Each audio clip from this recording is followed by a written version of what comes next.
জুলাই সনদের আইনি ভিত্তি ছাড়া ২০২৬ সালের নির্বাচন হবে না বলে মন্তব্য করেছেন জামায়াতে ইসলামের আমির ডাক্তার শফিকুর রহমান। দুপুরে রাজধানীর পল্টনে গণভোট সহ ৫ দাবিতে জামায়াত ইসলামী আন্দোলন সহ ৮ দলের সমাবেশে এই কথা বলেন তিনি। বলেন, নির্বাচনের আগে গণভোট দিতে হবে, এর ভিত্তিতে হবে জাতীয় নির্বাচন। এ সময় দলটির সেক্রেটারি জেনারেল মিয়া গোলাম পারওয়ার বলেছেন, সংবিধানের দোহাইয়ে নতুন ফ্যাসিবাদ মানবে না জামাত। আর ইসলামী আন্দোলনের আমির বলেন, জুলাই সনদের আইনি ভিত্তি না পেলে জাতীয় নির্বাচন প্রশ্নবিদ্ধ হবে। এর আগে পূর্ব ঘোষণা অনুযায়ী সমাবেশ সফল করতে সকাল থেকে পল্টন এলাকায় জড়ো হতে থাকেন ৮ দলের নেতাকর্মীরা। সমাবেশ শুরুর আগেই নেতাকর্মীদের ভিড়ে পল্টনের আশেপাশের এলাকা কানায় কানায় পূর্ণ হয়ে যায়।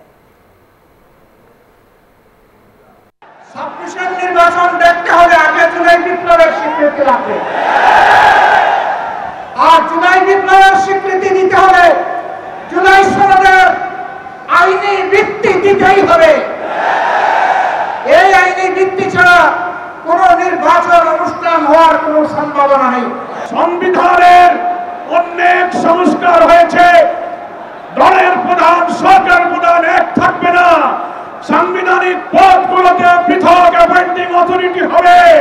দ্বিকক্ষ বিশিষ্ট পার্লামেন্ট সহ যা যা সংশোধন হয়েছে গণভোটে তা যদি আইনি ভিত্তি না হয় তাহলে কিসের ভিত্তিতে জাতীয় নির্বাচন হবে? যারা গণভোট নিয়ে নির্বাচনের আগে যার ব্যাপারে তালবাহার করছেন, আমি তাদের উদ্দেশ্য করে বলতে